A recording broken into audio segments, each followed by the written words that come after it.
สียงระเบิดของกระสุนปืนที่ดังแว่วเข้ามาให้พรานผินได้ยินในช่วงค่ำของวันนั้นทำให้แกยิ้มออกมาได้เสียงนั่นคงเป็นฝีมือการยิงของพรานจันทร์เพื่อนกูหูวัย45ของแกที่แยกออกไปหาดักยิงสัตว์ที่เนินกวนและนัดจะมาเจอกันยังที่พักแรมก็คือที่แกกำลังก่อไฟหุงข้าวอยู่ข้างลำห้วยนี่แหละและด้านถัดออกมาไม่ไกลก็เป็นต้นตะเคียนป่าสูงใหญ่ซึ่งตั้งตระหง่านอยู่อย่างสวยงามและดูดีมีสง่าสมกับเป็นนางพญาไม้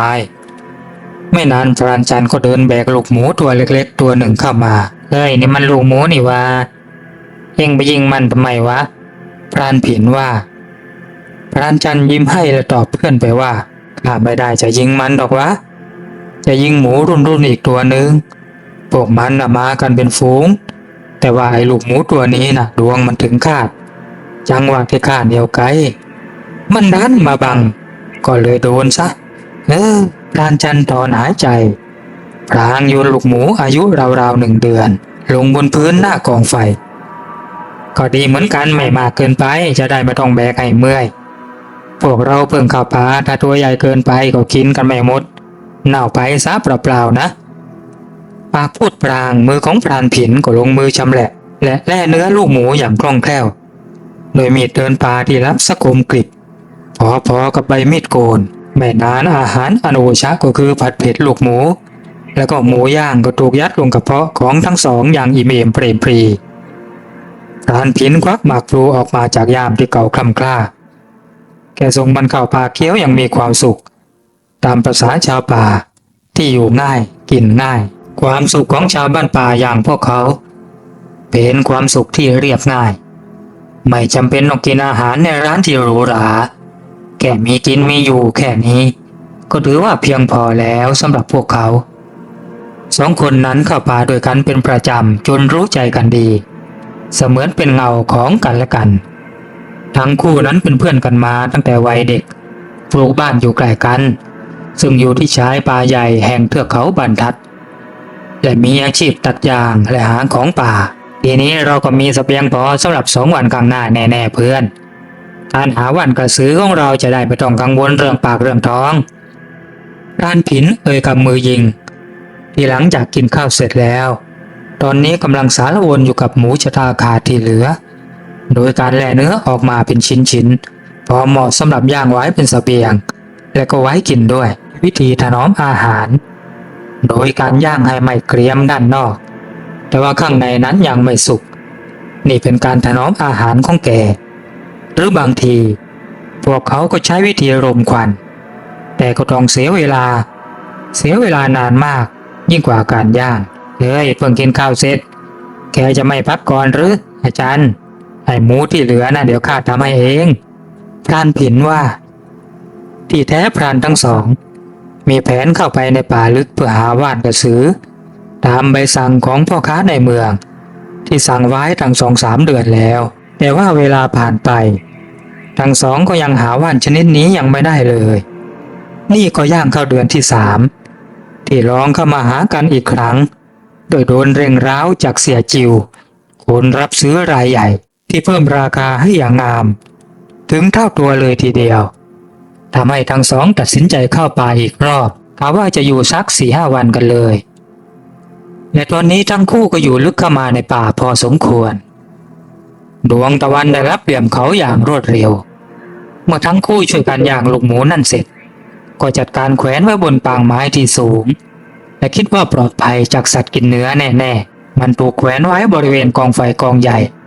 ที่ถูกก่อขึ้นในขณะที่2 พรานตอนนี้ก็ได้ปีนขึ้นไปอยู่บนห้างที่พรานผินได้ทำไว้แล้วบนต้นกระบอกใกล้ๆต้นตะเคียนใหญ่ภาชนะที่จำเป็นพรานผินได้เตรียมไว้บนห้างเรียบร้อยอย่างเช่นว่ากระบอกไม้ไผ่สำหรับฉี่และก็กระบอกน้ำกินมีนำซ้ำยังทำบังไพรไว้อย่างดี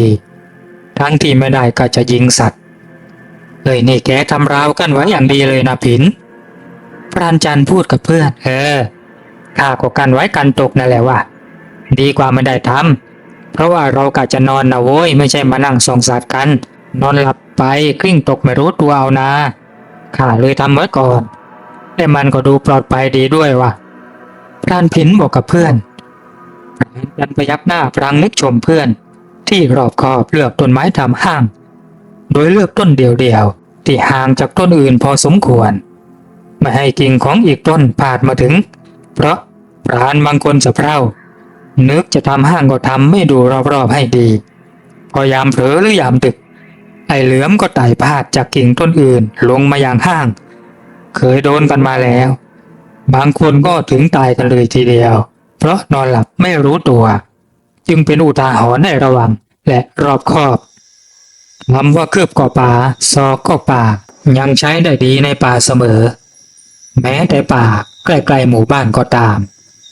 แล้วก็ยังมีเรื่องสิ่งเล่นลับอื่นๆอีกมากที่ต้องคอยระวังประมาทไม่ได้เมื่อย่างคล้ายเข้ามาในป่าดังนั้นคนที่เข้าป่าถ้าไม่มีดีติดตัวก็จำเป็นต้องเข้ามากับผู้รู้ผู้มีวิชาจะถามอวดดีอวดเก่งไม่ได้ไปจะมาถึงตัวโดยไม่รู้พรานผินควักหมากออกมาเคี้ยวอีกครั้งอย่างผ่อนคลายในขณะที่พรานจันทร์ได้เอนตัวลงนอนอย่างสบายใจเพราะมากัน2 คนไม่ต้องระวังตัวให้มากนักและก่อนที่จะขึ้นห้างนั้นทั้งสองได้ทำพิธีขอขมาต่อเจ้าป่าเจ้าเขาและรุกขเทวดาพวกเขาได้ทำไว้เรียบร้อยอย่างไม่ประมาทและไม่นานก็มีเสียงกลนเบาๆออกมาจากพรานจันทร์อะไรวะหลับง่ายได้จริงๆไงนี่พรานผินหันไปมองและบนพึมพำคนเดียวยิ้มหลังอัดควันใบจากที่เพิ่งจุดเข้าปอดอย่างกระหายในขณะที่ปากของแกก็ยังเคี้ยวหมากอยู่ตุ้ยๆมันเพิ่งจะค่ำได้ไม่นานกองไฟด้านล่างยังคงลุกโชนอยู่อย่างสม่ำเสมอแต่บางทีก็แผ่ไอร้อนมาถึงด้านบนของห้างตามกระแสลมพรานผินไม่ได้คิดจะยิงสัตว์จึงไม่ต้องคอยระวังและพรางตัวแกคิดแต่เรื่องว่านกระสืออย่างเดียวเท่านั้นสงสัยพรุ่งนี้คงต้องลองขึ้นไปบนเขาลูกกลางที่เราไม่เคยไปต้องลองไปดูสักทีมันน่าจะมีอยู่แถวนั้นแน่ๆเพราะว่ามีหุบอยู่กลางเขาไอ้ว่านพวกนี้ชอบที่แบบนั้นนี่ว่าแกคิดพรางดินนิ้วปอดในความคิดของตัวเองที่เมื่อก่อนก็ดันลืมคิดถึงหุบแห่งนี้แต่มันก็เป็นที่เรียกขานของพรานรุ่นเก่าๆว่าหุบนางไพรและนานนับ10 ปี20 ปีที่ยังไม่มีใครเข้าไปณหุบแห่งนี้เลยโดยหนทางอันแสนลำบากเมื่อมันรกเรือเต็มไปด้วยต้นไม้น้อยใหญ่ที่ขึ้นเบียดเสียดกันและกันและก็ยังมีเถาวัลย์มากมายทำให้ยากต่อการบุกเข้าไปซ้ำยังมีพวกทากพิษอีกมากมายด้วยเป็นถิ่นที่อับชื้นยังไงก็ต้องลองเลยวะแกคิดในใจอย่างตัดสินใจงั้นทำท่าจะดีดก้นไปจากทิ้งแต่ณเวลานั้นสายตาของพรานผินก็เห็นอะไรบางอย่างกำลังเดินดุมๆตรงเข้ามายังบริเวณต้นไม้ที่พวกเขาพักกันอยู่พรานผินเขม่นมองสายตาของแกจ้องเขม็งพรางเขมวท้องและพ่นลมหายใจเบาๆและพยายามปรับสายตาให้ชินกับความมืดสลัวที่มีเพียงแสงจากกองไฟที่วับแวมอยู่เท่านั้นเองผลนี่ว่าแกคิดในใจใครกันวะเป็นเพื่อนพรานด้วยกันหรือเปล่าแกคิดแต่ร่างนั้นก็เดินใกล้เข้ามาแล้วอย่างช้าๆมันได้เดินมาหยุดอยู่ข้างกองไฟแล้วก็ได้เงยหน้าขึ้นมองไปบนห้างอย่างช้าๆแต่มันก็ได้ทำให้พรานผินขนลุกเกลียวไปทั้งร่างสมองของแกเหมือนจะบวมเห่อขึ้นมาอย่างแทบจะควบคุมบังคับอะไรไม่ได้เลยเนื้อตัวดูเหมือนมันจะเย็นเฉียบเย็นวาบลงเหมือนคนกำลังตกจากที่สูงร่างที่เห็นด้านล่างข้างกองไฟใหญ่นั่นมันเป็นร่างของเด็กคนหนึ่งแต่จริงๆแล้วมันคงไม่ใช่เด็กแต่มันคืออมนุษย์แน่ๆตัวของมันขนาดเท่ากับเด็ก7-8 ขวบแต่ที่น่าแปลกก็คือส่วนหัวกลับพองโตเหมือนกับลูกแตงโมในตาทะล้นออกมาหัวล้านเลี่ยนและมองเห็นเขี้ยวยาวโผล่ออกมาจากริมฝีปากและบัดนี้มันได้ยกมือขึ้นกวาดเรียกมายังพรานผิน ที่ยังคงนั่งนิ่งจ้องมองมันอยู่ดังโดนมนต์สะกดมันสยายยิ้มและร้องเสียงโหยหวนออกมาจนป่าทั้งป่าที่ตอนแรกระงมไปด้วยเสียงแมลงป่าบัดนี้กลับเงียบเสียงลงทันใดอย่างยำแกล้งในอำนาจเสียงประหลาดนั่นมันร้องกรีดแต่ก่อนที่จะคิดอะไรต่อไปเสียงระเบิดของกระสุนปืนลูกซองก็ดังขึ้นจนแสบแก้วหูเสียงดังปังทันทีที่เสียงปืนดังร่างของเด็กผีนั่นก็หายวับไปจากตรงนั้นทันทีเหมือนกับเป็นภาพลวงตาเฮ้ยพรานผินร้องรั่นอย่างเพิ่งได้สติเองเป็นอะไรไปวะนั่งนิ่งอยู่ได้ดีนะที่ข้าตื่นขึ้นมาเห็นสะก่อนแม่งานนะเองโดนมันสะกดแน่ๆเสียงพรานจันที่คิดว่านอนหลับได้ดังขึ้นข้างๆหูของพรานอินโอ้ข้าคงโดนมันสะกดจริงๆด้วยแต่มันเป็นไปได้อย่างไรวะหรือว่าข้าทำผิดปะอาคมของข้าเลยอ่อนแรงหรือว่าเสื่อมลงอาคมของเองมันคงไม่ได้เสื่อมและข้าก็ไม่เห็นว่าเองจะทำอะไรผิดปะแต่คิดว่าเองคงโดนอำนาจของมันข่มแน่ๆพูดให้หายงงก็คืออำนาจของมันเหนือกว่าเองว่ะเผลอๆจะเหนือกว่าข้าซะอีกนี่นะถ้าข้าไม่ยิงปืนคมไปเมื่อกี้ก็ไม่แน่ว่าข้าเองก็อาจจะโดนด้วยเอาเถอะมันคงจะไม่มาแล้วล่ะข้าว่าเพราะว่าไอ้ผีพวกนี้น่ะมันเคยเป็นคู่อาฆาตกับเรามันคงไม่มาจองเวรกับเรารอบสองดอกพรานจันบอกพรานอินอย่างเคยมีประสบการณ์และก็จริงดังคาดตลอดคืนจนสว่างไม่มีวี่แววของผีเด็กหัวโตนั่นมารังควานเลยจนเมื่อฟ้าเปิดทั้งคู่ถึงได้ลงมาเบื้องล่างและก็พบว่าหมูย่างที่แขวนไว้เหนือพื้นดินนั่นได้อันตรธานหายไปซะแล้วอย่างไร้ร่องรอยแกมันมากินหมูนี่เองไอ้ผีหัวโตนั่นมันเป็นผีอะไรวะพรานอินรำพึงก็คงจะเป็นผีไพรผีโป่งอดอยากนั่นแหละช่างเถอะเรากินมื้อเช้าแล้วไปต่อกันดีกว่าข้ากะจะไปที่หุบนางไพรข้าว่าวันกระสือต้องมีแน่ในสถานที่อ้างว้างแบบนั้นข้าเห็นด้วยว่าหุบนางไพรโอ้นานมากๆเลยทีเดียวที่เราไม่ได้ไปกันพรานจันว่าใช่ร่วม20 ปีเลยทีเดียวก็ตั้งแต่พวกเราอายุ25 ปีนั่นแหละใช่ไหมใช่ว่าวันนั้นน่ะที่เราตามพ่อไปแล้วก็มีคนตายกันหลายคนโดยไข่ป่าบ้างผีป่าบ้างแล้วพ่อก็สั่งห้ามให้เราไปกันอีกนี่ก็น่าจะเป็นครั้งที่2ว่ะว่าแต่ว่าเองแน่ใจนะว่าเอาอยู่หากเจออะไรพรานอินถามเพื่อนอย่างเชิงข้าคิดว่าทุกอย่างอยู่ที่ใจและสติเชื่อข้าเถอะนะสติมาปัญญาเกิดอย่ากลัวจนเกินเหตุเราจะประสบความโชคดีว่าแต่ว่าตาอิ่มก็ไปกันเถอะว่าแล้วทั้งคู่ก็ออกเดินทางต่อทันทีโดยหารู้ไม่ว่าสายตาคู่หนึ่งได้มองมายังทั้งสองอย่างเย็นชาและก็ไม่ค่อยพอใจนักสายตาคู่นั้นมาจากต้นตะเคียนใหญ่ที่ยืนต้นอยู่ใกล้ๆห้างที่ทั้งคู่พักอยู่เมื่อคืนนั่นเองเป็นเวลาล่วงเลยเข้ามาราว3 โมงเย็นหุบนางไพรก็ได้ปรากฏอยู่ในสายตาของ2 พรานที่ยังคงเดินกันไม่หยุดหลังจากที่กินมื้อเที่ยงเมื่อ2-3 ชั่วโมงก่อนหน้านั้นเมื่อพวกเขาเหยียบลงหุบเบื้องล่างบรรยากาศก็แตกต่างจากบนเขาอย่างสิ้นเชิงอากาศที่เย็นเป็นทุนเดิมอยู่แล้วกลับทวีความหนาวเย็นเพิ่มขึ้นอีกเสียงริดดิ่งเรไรแต่ดังระงมจนหูอื้อไปหมดแมงมุมป่าตัวเป้งๆขนาดเท่ากับตัวบึ้งได้มีให้เห็นทั่วไปผิดกันแต่เพียงว่าบึ้งนั้นสีด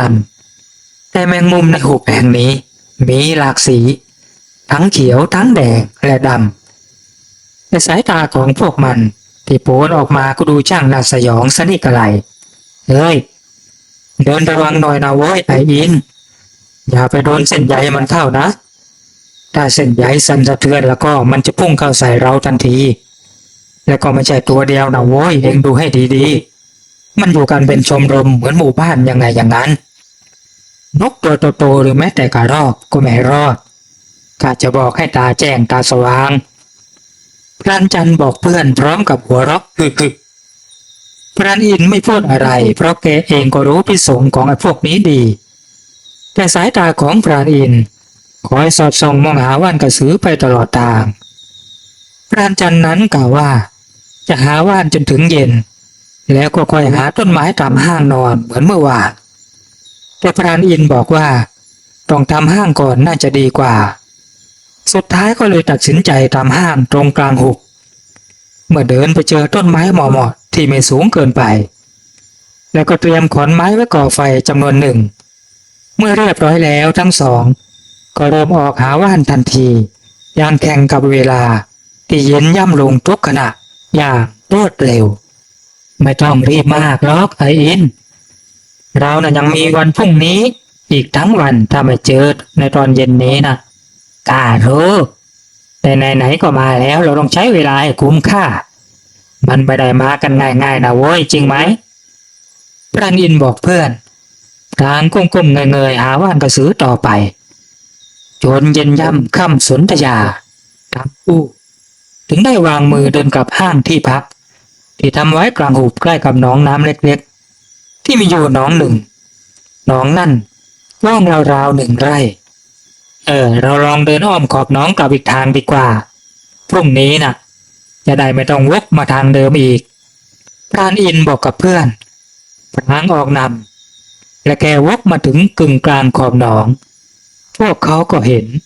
ใช่แล้วพอโดยแสงของตะวันที่ส่องลอดแมกไม้ทะมึนลงมายังขอบหนองเป็นสีอ่อนๆนั่นดงบอนประหลาดขึ้นเป็นแถบใบบอนที่สีเข้มคล้ำและหนาบริเวณนั่นกลับมีกลิ่นเหม็นและคละคลุ้งของสัตว์ตายซากมันได้โชยมากระทบจมูกทั้งสองจนผิดสังเกต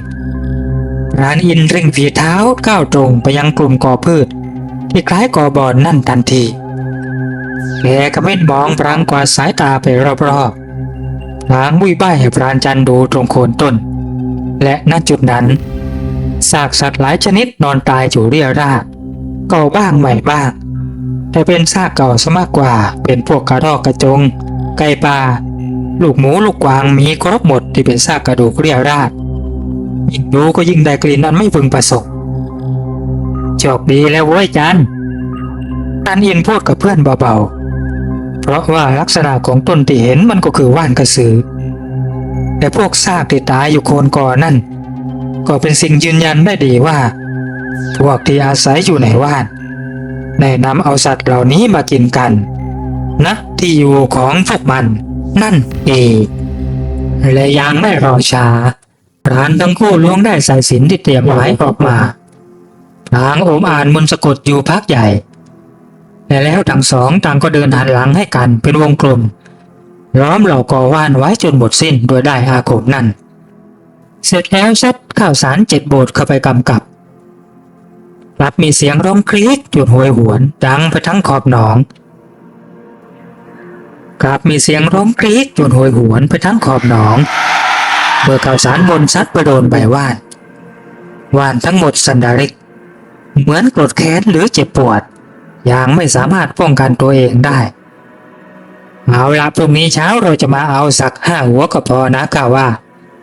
ตอนนี้เรารีบกลับไปที่ห้างกันเถอะอีกประเดี๋ยวก็ค่ำแล้วคืนนี้ไอ้พวกนี้ต้องอาละวาดแน่ๆพรานจันทร์บอกกับเพื่อนอย่างรู้เหตุการณ์แล้วก็รีบจำเอานำหน้าทันทีเพราะยังไม่ได้หุงหาอาหารกันเลยและเมื่อไปถึงที่พักก็เป็นเวลาจวนเจียนจะมืดเต็มแก่ข้าวปลาอาหารถูกหุงอย่างรวดเร็วด้วยความเจนจัดไข่ไก่ดิบที่เตรียมมาจากบ้านโบหุ้มด้วยดินเหนียวด้านนอกแล้วก็ใส่ไว้ในถุงข้าวสารกันแตกและถูกนำมาต้มไปพร้อมกันในหม้อสนามที่ใช้หุงข้าวส่วนหมูที่ยิงได้เมื่อวานปรากฏว่าได้กินแค่มื้อเดียวเพราะที่เหลือนั่นหายเกลี้ยงจากฝีมือของไอ้ผีหัวโตเมื่อคืนวานดังนั้นปลากระป๋องยิ่งถูกนำออกมาทำต้มยำปลากระป๋องและไม่นานอาหารง่ายๆ ก็ลงไปอยู่ในกระเพาะของสองพรานวัยกลางคนที่กินกันจนพุงกลางเพราะความอร่อยในบรรยากาศฝูงยุงเริ่มบินมาไต่ตอมมากขึ้นเรื่อยๆจนต้องเอาใบสาบเสือที่เตรียมมาในย่ามขยี้ลงในฝ่ามือใส่น้ำไปนิดหน่อยแล้วก็จะโลมตาไปทั่วร่างกายแค่นี้ยุงร้ายก็ล่าถอยเพราะไม่ถูกกับกลิ่นของมันนับไม่มีใบสาบเสือก็ใช้ยาเส้นนั่นแหละกันทั้งทากและยุงโดยจะโลมขยี้กับน้ำให้เข้มข้นทาทั่วตัวแต่ก็ต้องระวังจะอดสูบยาเพราะนำไปใช้นอกรายการเราขึ้นห้างกันเถอะว่าเพื่อนคืนนี้ต้องระวังกันหน่อยการอินพูดกับเพื่อนเองขึ้นไปก่อนเถอะข้าจะทำพิธีรอบๆโคนไม้ป้องกันผีไพรผีว่านที่อาจจะเล่นเราคืนนี้อ้าวผีว่านเราก็สะกดไว้แล้วนี่พลาดอินว่าเราสะกดในดงนั่นทีนี้ไอตัวที่ออกหากินอยู่ด้านนอกมันยังไปโดนสะกดนะโว้ยเองอย่าลืมอย่าพลาดไอพวกที่ออกไปเที่ยวเตร่ที่ป่าอื่นมันก็อาจจะมีนะทีนี้พอมันกลับมาเข้าบ้านไม่ได้เพราะโดนเราล้อมไว้ทีนี้เราเองเอ้ยไม่ต้องได้นอนกันหรอกจริงน้องเองข้าลืมสนิทเลยว่ะพรานอินบอกอยากเห็นด้วยเลยนึกชมเพื่อนอยู่ในใจในความรอบคอบเสมอมาราตรีได้มาเยือนอย่างเช่นเคยไม่เคยบิดเบี้ยวไม่เคยลางานลาหยุดแต่นักดนตรีในราวไพรก็ลงมือขับกล่อมบรรเลงเช่นเดิมจันทร์กระจ่างฟ้าตั้งแต่หัวค่ำมันได้ส่องแสงนวลทาท่าปราวป่าไปทั่วหุบนางไพรจนเวลาผ่านไปเกือบ3 ทุ่มมันทั้งสองทำท่าจะล้มตัวลงนอนแต่ก็ต้องชะงักเมื่อได้ยินเสียงกรุงกริ่งแต่เสียงเดินคุยกันมาให้ได้ยินแว่วๆมาแต่ไกลเสียงนั่นฟังสำเนียงไม่ได้สับแต่ดูร่าเริงและสดชื่นและน่าจะไม่ใช่เสียงของคน2 คนแต่น่าจะไม่ต่ำกว่า4-5 คนเป็นแน่เตรียมตัวไว้ไอรินมันมาแล้วไม่ใช่คนแน่แต่จะเป็นอะไรเดี๋ยวก็รู้เองน่ะเตรียมปืนไว้ให้ดีนะปลุกเสกไว้แล้วใช่ไหมเองไม่ต้องกังวลกลับพร้อมเสมอว่ะพรานอินบอกพรานจันทร์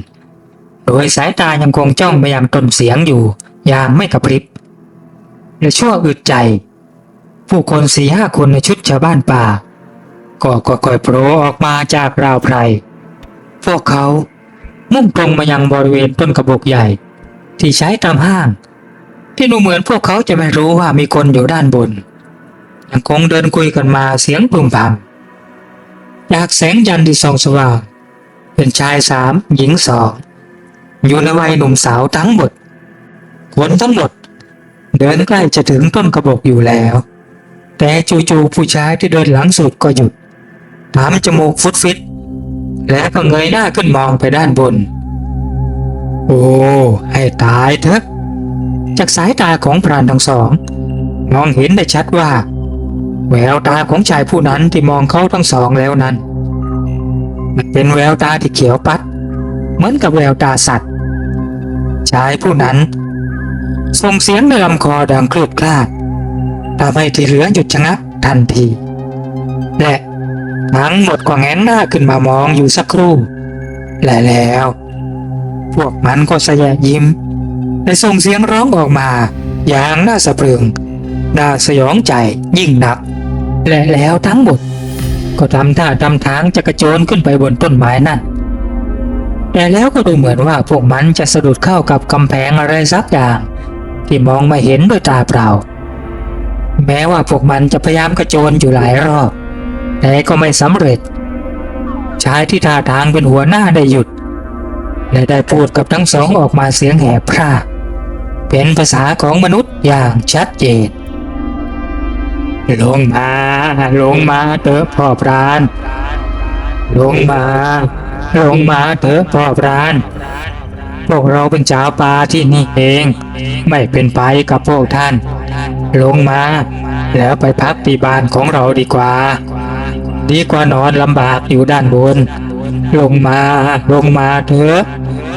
ชายผู้นั้นพูดซ้ำๆอยู่อย่างนั้นเสียงแหบต่ำเหมือนคนเป็นหวัดจนสองพรานขนลุกไปหมด เห็นจันได้ตะโกนตอบลงไปท่านรู้ได้อย่างไรว่าเราเป็นพรานละท่านเนี่ยบ้านช่องของท่านอยู่แห่งหนตำบลใดหรือคนที่เข้ามาในป่าก็ต้องเป็นพรานกันทั้งนั้นแหละชายผู้นั้นตอบพลางเอ่ยต่อไปบ้านของเราอยู่ขอบหนองด้านโน้นเราอยู่กันเป็นหมู่เป็นโจมรมและผู้หญิงสาวๆสวยๆก็มีมากมายหากว่าท่านต้องการท่านก็ตามเรามาเถอะพวกเรากำลังจะกลับบ้านกันแล้วชายผู้นั้นบอกขอบใจมากท่านพรานอินเอ่ยขึ้นมาบ้างแต่เราน่ะไม่กล้าไปกับพวกท่านดอกเพราะพวกท่านไม่ใช่มนุษย์ท่านไปตามทางของท่านเถอะจะได้มีเวรต่อกันเลยท่านนี่พวกแกรู้หรือว่าเราไม่ใช่มนุษย์พวกแกฉลาดมากใช่แล้วพวกเราไม่ใช่มนุษย์แต่เราไม่ทำร้ายพวกท่านดอกเราทำร้ายมนุษย์ไม่ได้มันเป็นคำสั่งจากเบื้องบนชายผู้นั้นพูดมีคณะที่คนอื่นๆนิ่งเงียบแต่จ้องมองไปยังสองพรานอย่างคาดเดาความหมายไม่ถูกว่าพวกเขาคิดอะไรกันอยู่แต่ก่อนที่การพูดคุยจะเริ่มขึ้นใหม่กลับมีเสียงคำรามสนั่นดังมาจากกลางหนองน้ำเล็กๆนั่นและก็มีเสียงตูมใหญ่ดังจากกลางสระเสียงน้ำแตกซ่าและตัวอะไรบางอย่างก็โผล่ออกมาจากกลางน้ำโอ้นั่นมันคนหรือยักษ์กันแน่ตัวมันสูงใหญ่เหมือนรูปปั้นยักษ์ที่เห็นทั่วไปตามในวัดแต่ว่าตัวของมันดำสนิทไปทั้งตัวและดูรุ่นมันปรับคล้ายๆกับปลาไหลและมนุษย์5 ตนที่โคนต้นกระบอกต่างก็ร้องกรี๊ดแล้วก็พากันวิ่งหนีสลายตัวอย่างรวดเร็วไปยังทางเดิมที่พากันมาเหมือนกับว่าพวกมันเคยเจอและปะทะกันมาแล้วและไม่ต้องสงสัยเลยว่าใครเป็นฝ่ายชนะในความคิดของสองพรานก็ต้องเป็นความคิดที่ผิดถนัดเมื่อมนุษย์5 ตนที่วิ่งหายลับไปนั่นผ่านไปไม่นานพวกมันก็โผล่ขึ้นมาอีกแต่คราวนี้ก็เป็นดวงไฟสีเขียวเรืองขนาดเท่ากำปั้นบอยพุ่งตรงเขาเล่นงานยักษ์ประหลาดที่มีผิวลื่นเหมือนกับปลาไหลทันทีพวกมันต่อสู้พันตัวกันอย่างชุลมุนชุลเกดวงไฟผีแต่ร้อยชวัดเฉวียนกุ้มรุมยักษ์น้ำที่ใช้มือตบปัดพวกดวงไฟนั่นเหมือนกับมนุษย์ที่กำลังตบแมลงก็ไม่ปาดโดนไปดวงหนึ่งแล้วแต่ยักษ์ประหลาดนั่นก็โดนกัดเข้าที่ด้านหลังเช่นกันสองพรานจ้องดูอย่างตกตะลึงแต่แล้วจู่ๆภาพทั้งหมดแห่งการต่อสู้ที่เห็นอยู่นั่นกลับหายวับไปดื้อๆเหมือนจอทีวีที่โดนปิดสวิตช์เฮ้ยอะไรกันวะนี่ผีหรอกพรานอินร้องเสียงกระเซาเฮ้ยเข้าใจนะสิว่าผีหรอกเองเพิ่งรู้หรือใจเย็นๆข้าว่านี่แค่น้ำจิ้มน่าจะมีมาอีกแน่เตรียมปืนของเองไว้ให้ดีพรานจันบอกเพื่อนพลางล้วงเอาเมล็ดกาแฟสุกที่คั่วแล้วออกมาจากย่ามเก่าๆแกเอาออกมาเคี้ยวเข้าปากอย่างคนที่กินแบบนี้เป็นประจำมันเป็นกาแฟของเขาเองที่ปลูกไว้หลายไร่สลับกับยางพาราแต่เมื่อยามฉุกเฉินหิวกาแฟก็ใช้วิธีกินแบบนี้แต่ว่าความคาดการณ์ของพรานจันทร์กลับผิดถนัดตลอดทั้งคืนกลับเงียบสงบไม่มีเหตุการณ์ผิดปกติใดๆจนฟ้าเปิดดวงอาทิตย์สาดแสงแรกให้ได้ยินพวกเขาก็ลงจากห้างแต่หลังจากรองท้องด้วยโจ๊กป่าร้อนๆซึ่งก็คือข้าวต้มที่ต้มในกระบอกไม้ไผ่ผสมกับเยื่อไผ่แล้วก็เห็ดป่าที่หาได้สองพรานก็มุ่งตรงไปยังดงว่านทันทีสภาพของดงว่านต่างจากเมื่อวานเย็นหน้ามือเป็นหลังมือเพราะว่ามันมีสภาพยับเยินเหมือนโดนพายุหรือว่าโดนเหยียบย่ำทำนองนั้นหรืออาจจะคล้ายกับว่าดิ้นรนเพื่อจะออกจากวงได้มนนั่นเองพรานจันทร์อ่านคาถาอีกรอบแล้วก็ก้มตัวรอดเข้าไปในวงได้มนเฮ้ยไอ้อินเองรออยู่ด้านนอกนะข้าจะขุดหัวของมันเองแล้วก็จะส่งให้เองเขาบอกกับเพื่อน และใช้มีดอาคมลงมือขุดกอแรกทันทีและทันทีที่มีดปักลงดินจนจมสิ่งที่เหนือความคาดคิดก็เกิดขึ้นเพราะก้านใบของว่านผีปอบกระสือกลับฉวยโอกาสที่มีดปักอยู่ในดินมันได้ตวัดรัดข้อมือทั้งสองของพรานยันทันทีในขณะที่ก้านอื่นๆต่างก็ขยับเหมือนกับมีชีวิตมันได้พุ่งเลี้ยวรัดและรัดกับที่ขาบ้างลำตัวบ้างคอบ้างจนพรานจันตั้งตัวไม่ทันและเหตุการณ์ก็เกิดขึ้นรวดเร็วมากเมื่อถึงนาทีอย่าเสียงพรานจันร้องแต่ก็มีเสียงดังกรอบเมื่อคอของเขาโดนบิดหมุนหักโดยก้านใบของว่านผีนรกนั่นจันได้ตายสนิททันทีแต่ลำตัวของแกยังกระตุกเร่าๆน่าสยดสยองในขณะที่พรานอินเพ่นตั้งแต่เห็นเหตุการณ์นั่นแล้วเขาออกวิ่งและวิ่งอย่างไม่รู้ทิศทางสติหลุดเหมือนกับพรานมือใหม่ที่หัดเข้าป่าทั้งที่ผ่านเหตุการณ์ร้ายๆมาตั้งหลายครั้งแต่ครั้งนี้เขาโดนครอบงำจนผวาตั้งแต่วันแรกที่เจอผีหัวโตแล้วมันก็ค่อยสะสมความกลัวจนสติหลุดในที่สุดพรานอินก็วิ่งหายเตลิดเข้าไปในหุบนางไพรอีกครั้งจนลับหายไปท้ายหนองน้ำและตั้งแต่วันนั้นผ่านไปถึงวันนี้1 ปีเต็มๆยังไม่มีใครพบเจอพรานอินอีกเลยและจากการตามหาของพวกญาติพวกเขาเจอแต่ซากร่างของพรานจันเท่านั้นที่เหลือแต่โครงกระดูกและเสื้อผ้าของใช้ที่พอให้จำได้มันอยู่ในดงว่านผีนั่นเองและคนที่ตามหาก็รีบออกไปจากหุบนั่นอย่างรวดเร็วโดยรู้ถึงอันตรายมหาศาลและหากยังชักช้าจนถึงเวลาเย็นย่ำก็เป็นอันว่าหุบแห่งนี้ก็คงจะร้างผู้มาเยือนอีกนาน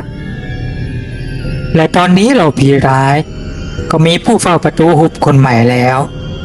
มันคือพรานจันนั่นเองส่วนพรานอินนั่นเขายังไม่ตายแต่ได้กลายเป็นคนสติไม่ดีได้วนเวียนอยู่ในหุบและนานวัน